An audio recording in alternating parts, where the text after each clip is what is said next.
All right, let's look at example number 20. An entity has an item of plant and machinery acquired on the first day of the reporting period for 1 lakh. All right. So we have basically acquired a plant and machinery whose cost is 1 lakh rupees. It depreciates it at 20% on SLM basis. The carrying amount in the balance sheet is therefore 80,000. All right. Carrying amount in the balance sheet is 80,000. The tax laws require depreciation at 30% on a WDV basis. All right. This is basically the question. After this, everything is basically the solution. All right. After that, everything is the solution. Therefore, I'm actually not reading it. So the facts of the example are cost is equal to 1 lakh. The cost of this plant and machinery is equal to 1 lakh. Accounting depreciation is equal to 20%, which is equal to rupees 20,000. All right. I purchased this machinery on the first day of the year. Therefore, I will charge depreciation for the full year, and therefore accounting depreciation will actually be equal to 20,000. Tax depreciation is at the rate of 30%. They've given that tax depreciation is 30%, that too on a WDV basis.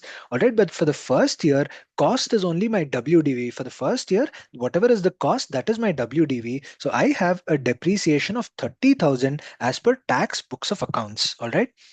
Although I'm not preparing the journal entries, I'm just telling you the journal entries in, let us say, accounts in accounting books. In accounting books, we are going to, when we purchase the plant and machinery, the journal entry will be plant and machinery debit to cash of 1 lakh and 1 lakh. Plant and machinery debit of 1 lakh to cash 1 lakh rupees. At the end of first year, I will be charging a depreciation of 20,000. So the journal entry for that depreciation is going to be depreciation account debit, depreciation expense debit to plant and machinery of 20,000. All right, it's going to be depreciation debit to accumulated depreciation or to plant and machinery of 20,000. These are the journal entries in the accounting books. These are the journal entries in the accounting books. Now, after charging depreciation of 20,000, if I actually prepare the accounting balance sheet, I will have the plant and machinery in my accounting balance sheet at 80,000. I'm going to actually have accounting balance sheet. Let us say if I prepare, I will be having plant and machinery being reported at a net amount of 80,000, cost of 1 lakh less accumulated depreciation of 20,000. The plant and machinery will be reflected at 80,000. Now, in the tax books of accounts, all right, hypothetically, assuming that tax books of accounts are actually prepared, the first journal entry would be the same in the tax books of accounts also. We're going to debit plant and machinery of 1 lakh, credit cash of 1 lakh rupees at the time of purchase of plant and machinery. All right, so the first journal entry is actually the same. The second journal entry is with regards to depreciation. In tax books of accounts, we are not going to record a depreciation of 20,000. We are not going to record a depreciation of 20,000 because the 20,000 is as per accounting records. Taxation allows a deduction of 30%. Taxation allows a deduction of 30%. So the the journal entry in the tax books will actually be depreciation debit of 30,000 to plant and machinery or to accumulated depreciation of 30,000. All right, the amount at which I will record the depreciation, the amount at which I will record the depreciation will be based on the Income Tax Act. All right, it's not going to be based on the Companies Act. The amount that I will record as a depreciation in the tax books of accounts will be as per the Income Tax Act, which is 30,000. All right, so if I actually prepare a tax balance sheet, if I actually prepare, say, a tax balance sheet at the end of year one, that tax balance sheet will actually have plant and machinery at 70,000 rupees. The plant and machinery is going to be at 70,000 because this will be 1 lakh minus 30,000, which is equal to 70,000. All right, this is going to be in my tax balance sheet. In my accounting balance sheet, it'll be 1 lakh minus 20,000, which is equal to 80,000. All right, this is how my accounting balance sheet and tax balance sheet would actually look at the end of year one. This is at end of year one. All right. Now let's start by calculating deferred tax asset or deferred tax liability. What are the steps going to be? Step number one is, and remember we are doing the calculations for year one.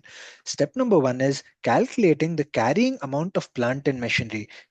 Calculating the carrying amount of plant and machinery. When I say carrying amount, we have to actually look at the accounting balance sheet. We have to look at the accounting balance sheet. Accounting balance sheet had a carrying amount of 80,000. Accounting balance sheet had a carrying amount of 80,000. Step number two is calculating the tax base of plant and machinery. Tax base of plant and machinery. For that, you need to look at the tax balance sheet. What is the amount at which this plant and machinery is carried at in your tax books of accounts? In your tax books of accounts, this is carried at 70,000. It's carried at 70,000 at the end of year one. Now, step number three is going to be calculating the temporary difference, carrying amount minus the tax base, which is actually equal to 80,000 minus 70,000, which is equal to 10,000. All right, this is going to be basically the temporary difference. Now, within this step, you also have to classify this temporary difference either as a taxable temporary difference or as a deductible temporary difference. All right, since this amount is positive, I will be classifying this as a taxable temporary difference. All right, so the nature is going to be taxable temporary difference. All right, because the amount is positive, this difference will be classified as a taxable temporary difference. Step number four is calculating DTA or DTL. The question I think did not give us the tax rates, but I'm assuming, let us say the tax rate is 30 percentage. Assume tax rate of 30 percentage. Because I have a taxable temporary difference, it means that I will have to pay 10,000 rupees of taxes in future. All right, what is the interpretation of this taxable temporary difference? I will have to pay 10,000 rupees of taxes in future. Therefore, I will record a deferred tax liability today itself. I will be recording a deferred tax liability because I actually have to pay a tax on 10,000 in future. Because I have to pay tax on 10,000 in future, I will actually record DTL today itself at the rate of 30 percentage, which will be 10,000 multiplied by 30 percentage, which is equal to rupees 3,000. All right, because this is the first year, the fifth step is irrelevant. Change in DTL will also be equal to 3,000 itself. All right, because this is the first year, there's going to be no separate change in DTL. All right, so therefore my journal entry will be deferred tax expense debit. I need to create a deferred tax liability. So I basically have to credit deferred tax liability. The debit will go to deferred tax expense. All right, I credit deferred tax liability. The debit will go to deferred tax expense. All right, this is basically the calculation of deferred tax over here. Now let us actually get into the interpretation of 10,000. Let's get into the interpretation of 10,000. All right, let's actually start by understanding what carrying amount actually means. Remember, whenever you're showing something as an asset on your balance sheet, it means that you are expecting some future economic benefits from that asset. Whenever you're showing any item as an asset on the balance sheet, you are expecting some future economic benefits to flow to the entity as a result of such an item. Over here, we are showing a plant and machinery at 80,000 rupees, which means that I am going to actually receive future economic benefits of 80,000 from this plant and machinery.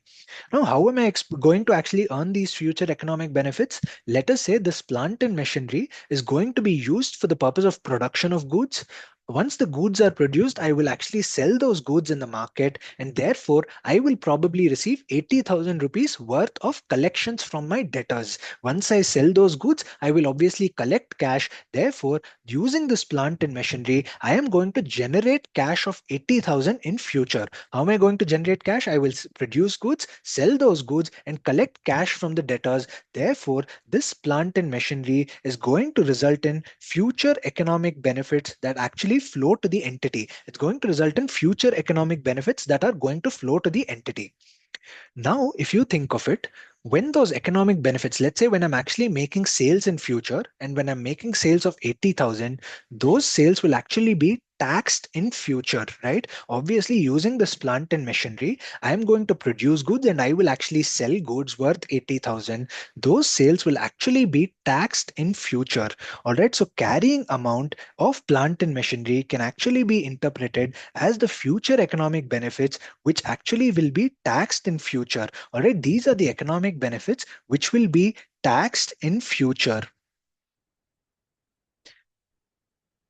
Why am I saying they will be taxed in future? Because in future, when I sell those goods, obviously sales income will actually be taxed. All right. So the interpretation of carrying amount is this represents the economic benefits that I am going to realize, and those economic benefits will actually be considered as a taxable income in future. What is the interpretation of tax base? Tax base is actually the amount that will be allowed as a deduction in future, amount that will be allowed as a deduction in future. If you think of it, this plant and machinery has a carrying amount or has a tax base of 70,000, which means, can I actually indirectly say that the depreciation that will be allowed in future is actually going to be equal to 70,000? The cost of the machinery was 1 lakh. Of that, 30% has already been allowed as a deduction for tax purposes in the first year, which means the remaining 70,000 will be allowed as a deduction in future year and will be allowed as a deduction in the future years, and that is the representation of tax base amount that will be allowed as a deduction in future. All right, I didn't write will be allowed as a deduction in future. So carrying amount represents the amount of taxable income that I'm going to get in future. Tax base represents the amount that will be allowed as a deduction against that taxable income. When I actually have sales of 80,000 in future, against that sales income, I will also be allowed a depreciation as a deduction. I will be allowed a depreciation deduction of 70,000. Now, in fact, this 80,000 and 70,000 is not necessary that it's actually going to happen in year two itself. The plant and machinery has a longer useful life, which means that these future economic benefits will be generated over multiple years. Same way, the depreciation deduction of 70,000 also will not be allowed immediately in year two, but it will be allowed over multiple years. All right. So the interpretation of carrying amount is it represents the amount of economic benefits that I will receive and will actually be resulting in a taxable income in future. Tax base represents the amount of deduction that I will actually have. Why am I saying it will be the amount of deduction? Because if I have earned or if I've already taken a deduction of 30,000 in year one, I will be allowed as a deduction of I will be allowed a deduction of 70,000 in the future years. So tax base represents the amount that will be allowed as a deduction in future, and carrying amount minus tax base, the reason I said is if it is positive, what does it mean? It means that my future taxable income is going to be greater than the future tax deduction. My future taxable income is going to be greater than the future tax deduction, which means that I am going to have a net future taxable income. I'm going to have a net future taxable income. That is the reason I said if it is positive, think that it is a net future taxable profit. All right. Over here above, I actually wrote that if it is positive in example 2, if you recall, I wrote that if it is positive, it basically means that it is the amount that is going to get taxed in future. Why did I say it's going to get taxed in future? Think of it in the context of the current example that we are doing. 80,000 is the taxable income that I will have in future. Out of the 80,000 that I'm going to have as a taxable income in the future, 70,000 is going to be allowed as a deduction. 70,000 will be allowed as a depreciation deduction. So the net taxable income that I will have in future is 10,000. On that 10,000, I am going to actually create a deferred tax liability today itself. I'm going to create a deferred tax liability today itself. And that is the reason I basically said that if it is a positive amount, if it is a positive amount, it basically represents future taxable income. Positive amount basically represents that carrying amount is greater than tax base, and therefore if carrying amount is greater than tax base, it means my future taxable income is greater than future tax deduction, and hence we are going to have a taxable temporary difference. We're going to have a taxable temporary difference on which we are going to record a DTA ECL of 3,000. All right. So that is how why that is the logic behind why positive represents net future taxable income. Same way, negative would represent net future tax deduction. For example, if let us say the carrying amount was only, let's say, 50,000, all right, hypothetically, let's assume for a second that carrying amount was actually equal to 50,000. If carrying amount was equal to 50,000, the interpretation of this is in future, I am going to actually generate sales worth 50,000 and those sales will be considered as taxable income in future. All right. So I'm going to have a taxable income of 50,000 in future years. Tax base, let us say, is same of 70,000. Interpretation of tax base is the amount that will be allowed as a deduction in future against this taxable income. If I have an income of 50,000 in future, I will be actually allowed a depreciation deduction of 70,000 against such income. All right. So therefore, my temporary difference will actually be equal to negative 20,000. My temporary difference is equal to negative 20,000. What is the interpretation? If you think of it, the interpretation is I am going to actually have future taxable income of 50,000, but I will have a depreciation reduction of 70,000, which means on a net basis, I am going to have a future deduction of 20,000 for tax purposes. I will be having a net future deduction of 20,000 on for tax purposes in later years. All right, so I'm going to have an additional deduction of 20,000 in later years for tax purposes. Therefore, what I'm actually going to do is, because a future deduction represents a benefit to me, right? If I'm going to get a tax deduction in future of 20,000 net, that is a benefit to me. Therefore, this is a deductible temporary difference. And on this deductible temporary difference, I am actually going to record a deferred tax asset. Why am I recording an asset? The reason I'm recording an asset is because this is actually a benefit for me. This is a benefit that I'm going to get in future. Therefore, I'm recording an asset. An asset is obviously a benefit, right? So I'm recording a deferred tax asset.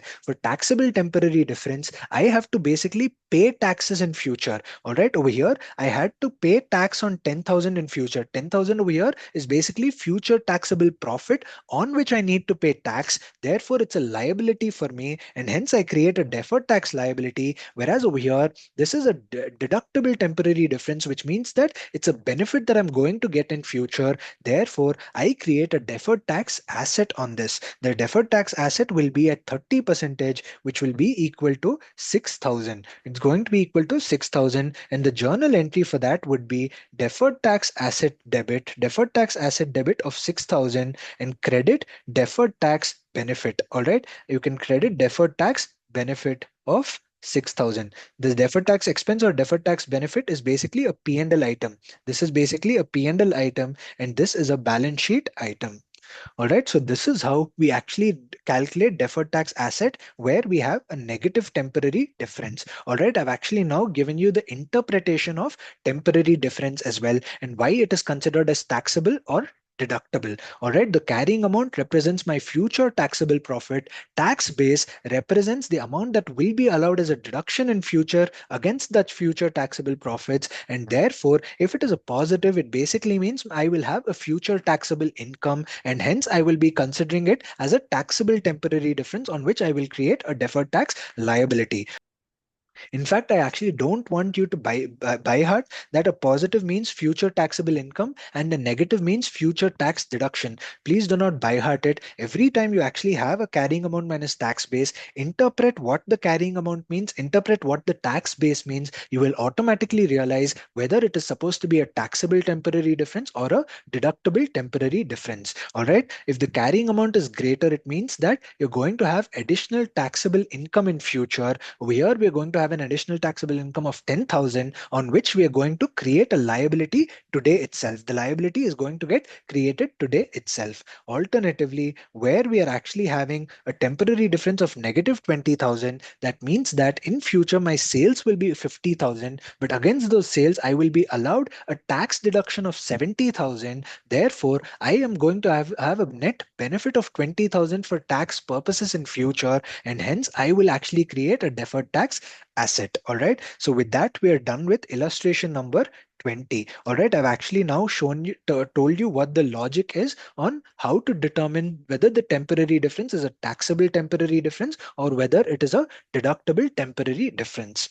Also, another point that I would like to actually mention now itself is all of this interpretation that I'm actually telling you is only where we're actually calculating the deferred tax asset and the deferred tax liability for an asset. Remember, plant and machinery is actually an asset, and therefore, this is how we're actually interpreting it. Obviously, when we calculate and when we sit down and calculate the deferred tax asset and deferred tax liability for a liability, all right, let us say if I'm calculating DTA and DTL for any liability such as bonus payable or provision for gratuity, the interpretation will actually differ, and I will actually come back to that interpretation at a later point. Obviously, over there, the rules of positive negative will also slightly change, but all of this that I'm speaking of is where we're calculating DTA, DTL on an asset, which is plant and machinery over here. And in the previous example, that was interest receivable. All right, the rules will slightly change for a liability, which we will see later on.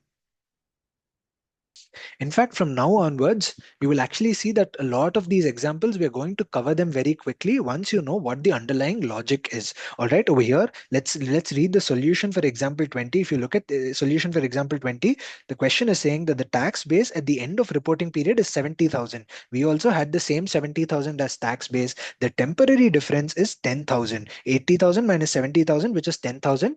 We further did the next set of steps also, which was basically classifying this temporary difference as either taxable or deductible and calculating DTA and DTL on them. All right, so with that, we are done with example number 20.